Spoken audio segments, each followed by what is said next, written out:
One whole episode of Sam and Max without commercial interruptions of any... Out of all Sam and Max media, the one that gets the least attention is the cartoon. Some people consider it a bit weak. Not bad, but at the same time, not at the same level as other Sam and Max content. I have seen people say that they think the show is a bit too fast-paced and a bit confusing, and that some of the jokes don't really land. I will be honest with all of you. At first, I thought the same thing. When I started this franchise, I didn't care that much about the cartoon. I was happy that Sam and Max had a TV show, but I thought it was the weakest thing of all of the franchise, and it was the thing I rewatched the least. That changed. Over the years, I started watching the episodes more and more, and now it has become a comfort show. I'm aware that a comfort show doesn't mean that it's a good show. Here's the thing. It's not just that I really appreciate the show now, it's that I have realized what makes it so good. Because yes, this show is really good. Trust me, this cartoon gets better the more times you watch it. And I can't say that for many shows. But even if you don't rewatch it a million times like I do, it's still a very great, underrated cartoon that more people need to watch and talk about. So I'm here to do just that. Let's start with the best thing about this show. The voice acting. Sam and Max are voiced by Harvey Atkin and Rob Tinkler. I'm probably not pronouncing those names right, so I'm really sorry. They both made an amazing performance, probably one of the best and funniest I've ever seen in a cartoon. You can see that they both understood the characters well and had a really good time working on the show. Their dynamic is perfect, they bounce off each other so well. It's that you can tell these characters are actually friends and know each other really well. It's a world of roach-like leviathans lumbering through a gargantuan cityscape. Isn't it cute how they gather into social groups? A moon roach coffee shop. It's uncanny, like some Earth parallel development. I never dreamed I'd live long enough to hear you say Earth parallel development and mean it, Sam. Harvey Atkins' Sam is perfect. He is able to perform Sam's very long rants in both a monotone and cheerful tone, which is exactly how Sam is. I'm just tossing darts in the dark here, but I'd say this whole trans-dimensional mess is the combined result of you storing toxic oozes in leaky zippy-lock bags in a freezer that's about as neglected as Quasimodo at a Sadie Hawkins dance. Can you guys just do something about this, please? Sure, but do you have any sage scientific advice before we venture into this presumably hostile unknown dimension? I love all Sam's voice actors. David Noblin makes a great job too, especially in Season 3 of the games. But Harvey's performance is by far the funniest. I feel like anything he says is hilarious, and Sam's dialogue is usually the thing that makes me laugh the most in the franchise. So that's a good thing. I think I'll just close this window for no good reason. Sadly, Harvey passed away a few years ago, but I'm happy he was the voice of Sam for the show. No one else could have made a better job than him. When it comes to Max, he is voiced by Rob Tinkler, and I think it's a common agreed fact that his performance is incredible too. Not only is he a perfect Max, but he brings a lot more of personality to the character, which makes him very different from any other version of Max. He's way more expressive in the cartoon, in writing, animation, and in this case, in voice as well. And the thing is, because this is Max, it's not like he expresses one emotion at a time. This rabbity thing has so many different emotions in just a couple of seconds, and Rob adapts to that really well. Down from above. Spare ribs? Who's cooking spare ribs? Oh, please. We've arranged for you to renew your vows in beautiful, intoxicating Las Vegas! No! Make it stop! Seriously, I don't know how he does this, but it's amazing. Max seems to be Rob Tinkler's favorite role to this day, and it shows. Plus, I really love how much he supports the Sam and Max community to this day, and how he likes fan art, especially clearly LGBT plus fan art. That's really sweet and great of him. My respects for him, he's really cool. And now let's go to writing. You're not going to find another show like this, at least in terms of writing. The way the characters talk to each other, the complicated words they use, the absurdity of every situation. Stories intentionally being all over the place. We cannot agree on one thing. The cartoon understands the tone of this franchise, understands the character, and writes their dialogue perfectly. You can like or dislike the show, but we have to give them credit for this. The writing is pure Sam and Max. Uh-oh, it's the universal sign of surprise and alarm. There are a lot of haha so random shows, especially modern cartoons, which I love. This isn't me criticizing those shows. They tend to be my favorite, but there is just something different about Sam & Max. For starters, that this is a late 90s cartoon, and yet it has the same writing and pacing of a modern cartoon, which is probably why it's very easy for me to watch and enjoy it, since I don't know if this is an unpopular opinion, but I much prefer the writing and pacing of modern cartoons over older ones, even ones that I really love. So it's nice that even if this is a 90s show, it's extremely similar to how a modern one will be. It really was ahead of its time. The absurdity of Sam & Max is different from others as well. Other shows rely on how absurd a situation can get, on how a completely random solution or obstacle appears out of nowhere. Sometimes they are random for the sake of random. Other times they are absurd to make a point or to exaggerate a reality. Others is just for a joke. Sam & Max live in a perfectly balanced world of reality and absurdity combined. This world is not constantly chaotic, it's not an Adventure Time world. It's also not kind of a normal one where one absurd situation happens for a few minutes, like in regular show. It's a normal world where absurdity constantly happens, where an absurd situation presents itself. And the thing is, the majority of times they don't even focus on how they try to help with this situation. It's just the amount of stupid things that can happen in it. And then at the last minute of the episode, they explain how they fix the problem off screen. There are even times where the episode starts one way, then suddenly they're in a completely different situation, with really fast and really strange pacing. It's a whole mess, but the thing is, it's intentional. It's not bad writing, it's a good absurd writing. It's how Sam & Max are supposed to be. Their world is a mess, a beautiful mess. They don't follow a normal cartoon formula, which is another reason why I think they were ahead of its time. They really follow their own formula. One of my favorite episodes is episode 10, That Darn Gator. For a lot of things, it's very cute, funny, and gay. We were young and foolish.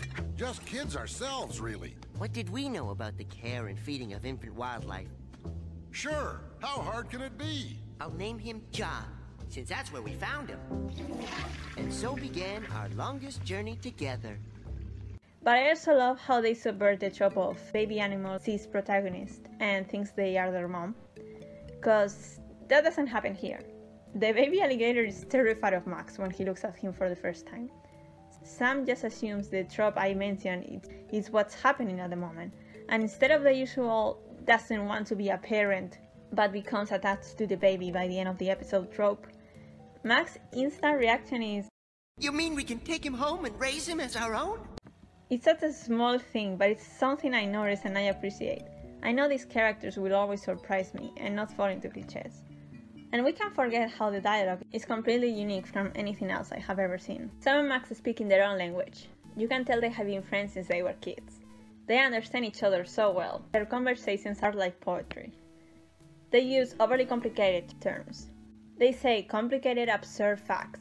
Sometimes they are talking about completely different things.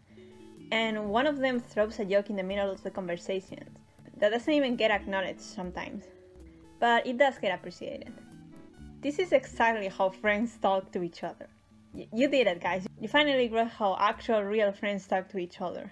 And more importantly, how gay people communicate. Thank you, Sam and Max, for having better LGBT+ representation than 70% of other TV shows.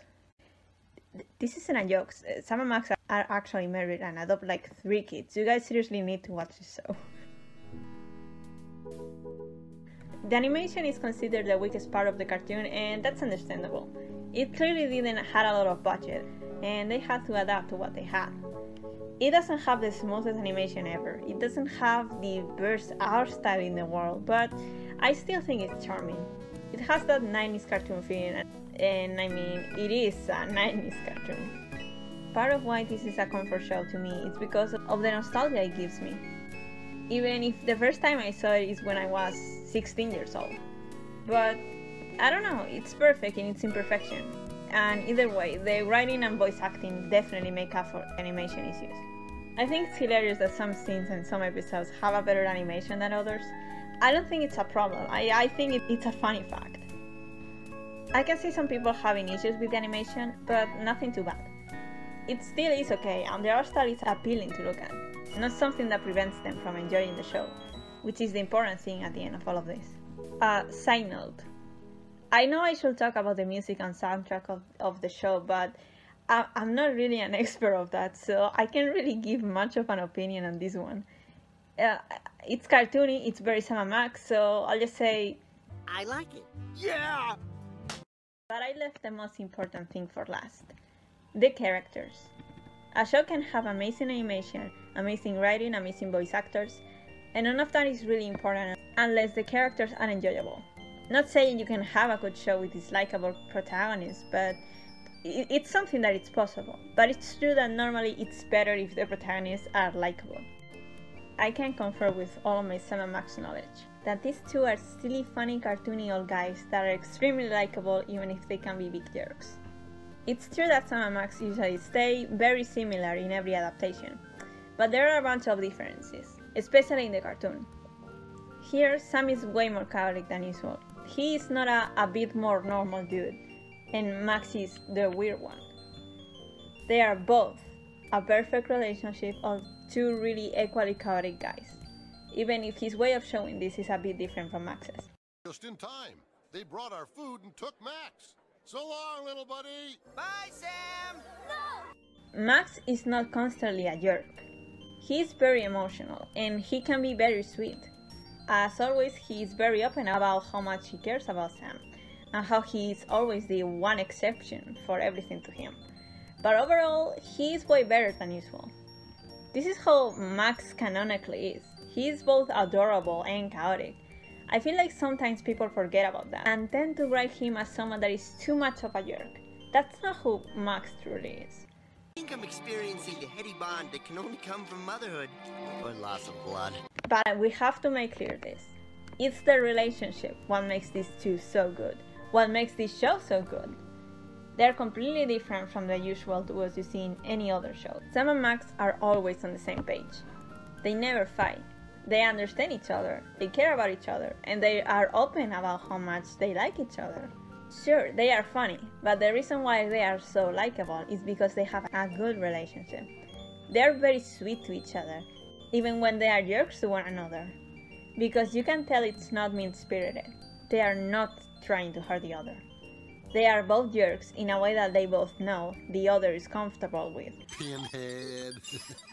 And you know what? We really need to see more of this. Another reason why this show is ahead of its time. We need to see more healthy relationships like this. There is a reason why people are so obsessed with this franchise. Do you realize what this means? No, but let me guess! And also, of course, it's because they're husband and we crave LGBT representation. Obviously, I don't need to explain that. That's right! There's some other side characters that show up from time to time, but the most important one is the geek. A lot of franchises tend to add a new character, especially kid characters, to keep things new and so younger audiences have a character they can relate to. I understand this, but it normally tends to be a bad idea, and it doesn't really work. But in this case, don't worry, it's one of those few cases where it works. First of all, because the kid herself is a good character. She's not a kid without a personality that is just there now.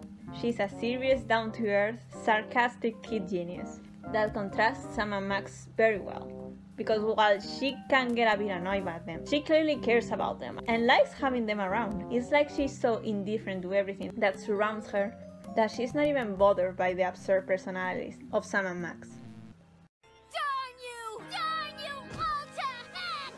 Also, it's never stated in the show, but come on, I think it's a common accepted fact that the geek is supposed to be Sam and Max's daughter. And no, I don't care if someone says she isn't and I'm making these things up. She is. This is canon now. Oops, Sam and Max are dads now. Okay. Final thoughts. Overall, I think this show is very underrated. And sadly not many people seem to appreciate it. It's of course not perfect. I try to be positive in my analysis, but yeah, of course, there are some problems. And some bad episodes. Either way, it's still a very fun and very charming cartoon. That was very ahead of its time in a lot of things. And that definitely remains as one of my favorite shows of all time. Maybe it's not something groundbreaking, but it makes me happy and it makes me laugh. And that's what's important. Did I mention that you cracked me up, Max? All the time, Sam.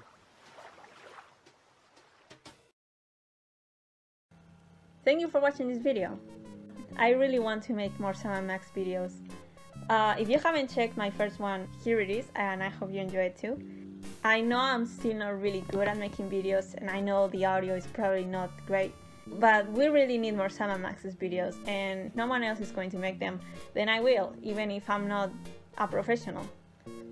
But I am a very big fan, so I think that's what counts. But yeah, thanks again, and please leave a comment if you can, and tell me if you want to see more of this, and see you guys later. But stay tuned to the second half of today's show as we continue our pledge to bring you the very finest in quality entertainment. 100% commercial-free.